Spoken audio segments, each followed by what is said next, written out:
शाळेच्या आवारात chocolate, chips आणि कोल्ड्रिंक्सवर बंदी.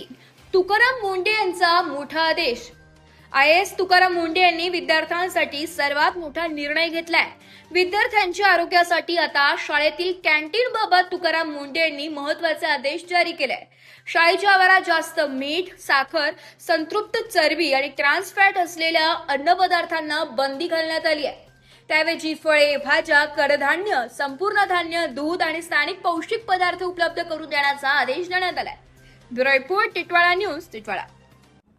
कॅन्टीन आहेत, पुरवठादार आहेत किंवा विक्रेते असतील त्यांच्या विरुद्ध ज्या प्रमाणात ऑफेन्स असेल सुधारणा नोटीस देण्यात येतील, परवानाच्याबद्दलची कारवाई करण्यात येतील, सस्पेन्शनची करता येईल, फूड जे आहे त्याच्याबद्दल जप्ती कारवाई केली जाईल आणि आवश्यकता वाटले दंड किंवा प्रॉसिक्युशनसुद्धा करण्यात येईल.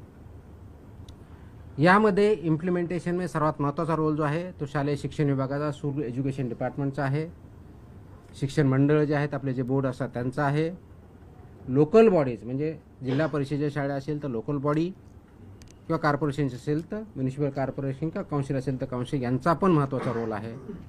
अन्न सुरक्षा अधिकारी आपले ज्या विभागाचे आहेत, फूड सेफ्टी ऑफिसर्स त्या एरियाचे आणि जिल्ह्याचे असिस्टंट कमिशनर जे आहे त्यांचा महत्त्वाचा रोल आहे. स्कूल मॅनेजमेंट कमिटी जे आहे त्यांचा आहे.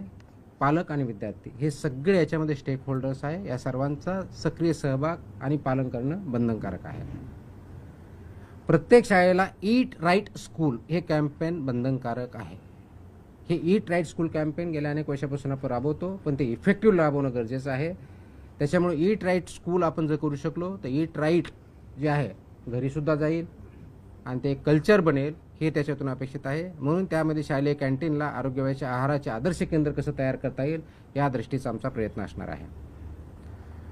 सुरक्षित आरोग्य, निरोगी बालपण, सक्षम महाराष्ट्र या दृष्टिकोनातून आपण हे संकल्प करत आहोत आणि त्या दृष्टिकोनातून ही राज्यव्यापी मोहीम आपण मिशन मोडमध्ये आपण काम करत आहोत.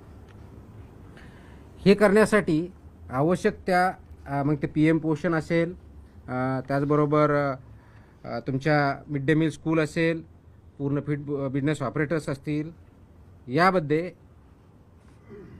22 वर्षानंतरच्या सर्व काही ठिकाणी आपण पाळणाघर म्हणतो ते पण असू शकतील, डे केअर असतील. हे आपण पाळणाघर आणि डे केअर सेंटरचे 22 महिन्यांच्या मुलापर्यंत जे असतात ते याच्यातून वगळलेले आहेत. परंतु शाळामध्ये जे आपल्याला फूड द्यायचं आहे ते नॅशनल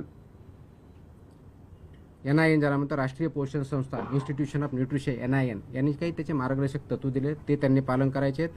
हे मार्गदर्शक तत्वमध्ये काय सांगितलं आहे तर होलसम फूड द्यायचं आहे, व्हेजिटेबल्स द्यायचे आहेत, फ्रूट्स द्यायचे आहेत, प्रोटीन आणि प्रोटीन रिलेटेड फूड किंवा मिल्क अँड मिल्क प्रॉडक्ट जे आहेत ते द्यायचे आहेत आणि HFSS जे प्रॉडक्ट्स आहेत ते अवॉइड करायचे, ते प्रिव्हेंट करायचे हे अपेक्षित आहे. हे करत असताना शाळा व्यवस्थापन हे अन्न सुरक्षिततेसाठी प्राथमिक जबाबदार असणार आहे.